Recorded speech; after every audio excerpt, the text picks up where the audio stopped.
Welcome back to another installment of Apples to Octopuses, the show where we take two completely different things and try to compare them against each other to figure out which one is objectively better. Mozart versus Star Wars Episode 3 Revenge of the Sith. Which one is better? Well, we're gonna find out today. So once again, our first arena of comparison is probably the most important, monetary gain. So for 5 points, which of these two items made more money? Well, a quick Google search shows that Revenge of the Sith accumulated around $868 million at the box office back in 2005. But that was nearly 20 years ago, so adjusting for inflation, that number is probably closer to around $72 trillion today. So yeah, right out the gate, Revenge of the Sith is setting the bar pretty high. Now let's compare that to Mozart. Apparently the man made about 3,000, 4,000 florins in the decade before he died, placing him in the upper middle class of society.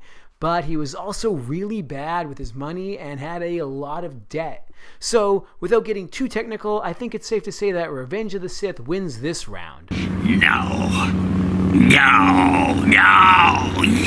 Now, I realize I should probably compare the music between these two items. So yeah, between Revenge of the Sith and Mozart, which one had better music?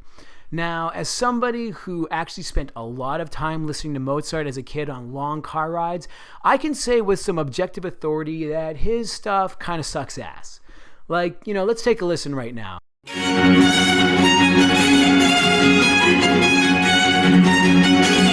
Yeah, like you can see he's really trying. Like there's a lot of potential here. Like it's definitely not good, right? I'm pretty sure that Mozart was a really cool guy. He was probably good at lots of other things, but come on, music. I'm sure if him and I were to sit down and do like a little songwriting workshop, we could really come up with something with time.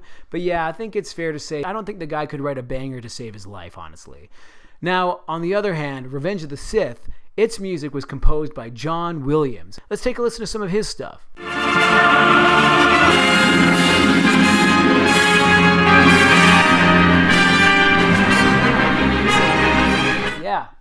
Yeah, see, like that's pretty awesome. That's good stuff. So yeah, like John Williams, he could teach Mozart a few things. So yeah, Revenge of the Sith has better music than Mozart. I'll give another 3 points to Revenge of the Sith for this one. Our next criteria of comparison for 2 points.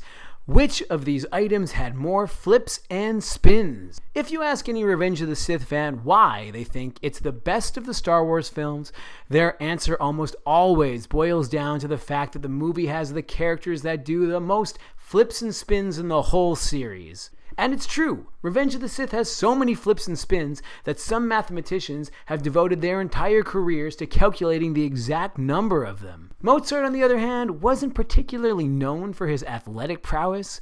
While he did enjoy the odd leisurely game of billiards or crumpets, most of his life seemed to be devoted to music. Experts estimate he only did a shameful 6 to 8 backflips in his whole life. So I'd say Revenge of the Sith wins another round here.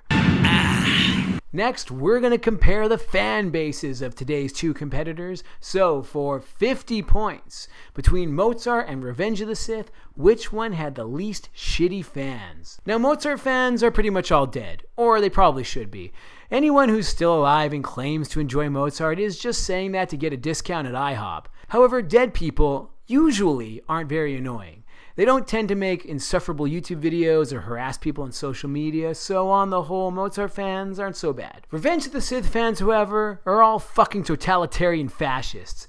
Seriously, anyone who has spent any amount of time online will see that the absolute bottom of the barrel of pop culture discourse is solely occupied by fans of this film. In fact, Pol Pot himself was quoted praising this film. So yeah, Mozart finally gets one here because his fans are easily less shitty. And finally, it's time for the last comparison we're going to do today between these two items. For 3 points, between Revenge of the Sith and Mozart, which one is more physically attractive? Now, we can only go off paintings and artist renditions of Mozart's appearance, but since we can probably assume the artists did their best to depict him as favorably as they could, it's plain to see that he must have been one ugly piece of shit. However, everyone in the world was ugly before the year 1976, so we can't really be too hard on the guy for this. But Revenge of the Sith doesn't have any good excuse for being so fucking ugly. It was produced shortly after Hollywood figured out computers exist, and so they went ham wild and smeared computer digital effects all over every frame of this film. Just look at any given shot in this movie. Oh, gross. Fuck. Oh.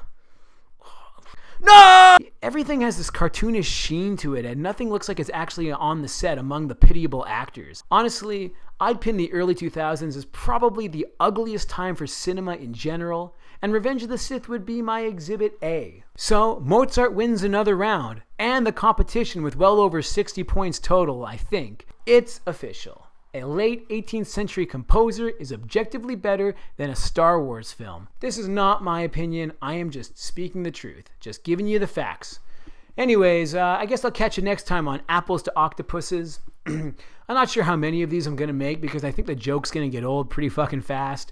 But if you catch it next time, we're going to compare Mario 64 against The Fall of Rome. All hail Megatron and see you next time.